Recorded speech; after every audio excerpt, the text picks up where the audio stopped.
Calls are mounting in Serbia for an independent investigation into whether a sonic weapon was used by security forces on people protesting government corruption.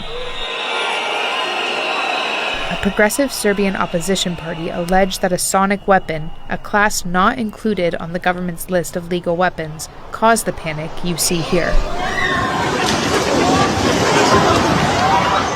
But Serbia's authoritarian president denies the allegations and says the government is investigating what happened. Mi znamo da nismo upotrebili nikakav zvučni top. Vojska ga nema uopšte. I nemojte da lažete, ili svi oni koji obmanjuju javnost i koji lažu. It is really uncomfortable feeling of that sound. It will stay with me for a long time. Sonic weapons emit very high or very low frequency sound waves to disorient or injure targets. People who say they were in the epicenter of the alleged attack complained on social media about strong headache, nausea, and disorientation.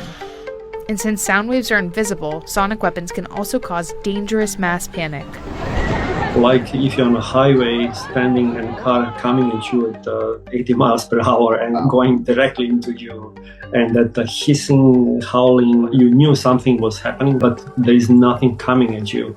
So everybody's confused and frightened. CNN spoke with multiple experts who identified irregularities in audio captured during the incident, but couldn't definitively say whether a sonic weapon was used or not. What happened here in Belgrade is unclear at the moment. What we really need is photographs or videos of the source. This image, according to one audio forensics researcher who reviewed the photo for CNN, appears to show a sonic weapon attached to a police vehicle at the scene of the protest. It was captured by a Serbian journalist who told CNN she and her colleagues were covering the protest that day out of concern that the government would forcibly crack down on unarmed people. A petition for an independent investigation into the incident has gained nearly 600,000 signatures. I think it's going to motivate people to be more persistent. Whoever did this, well, it's not whoever, we all know people are more, they're aware the stakes are higher than even they thought, because you cannot predict what is the next step of this government, how far they can go.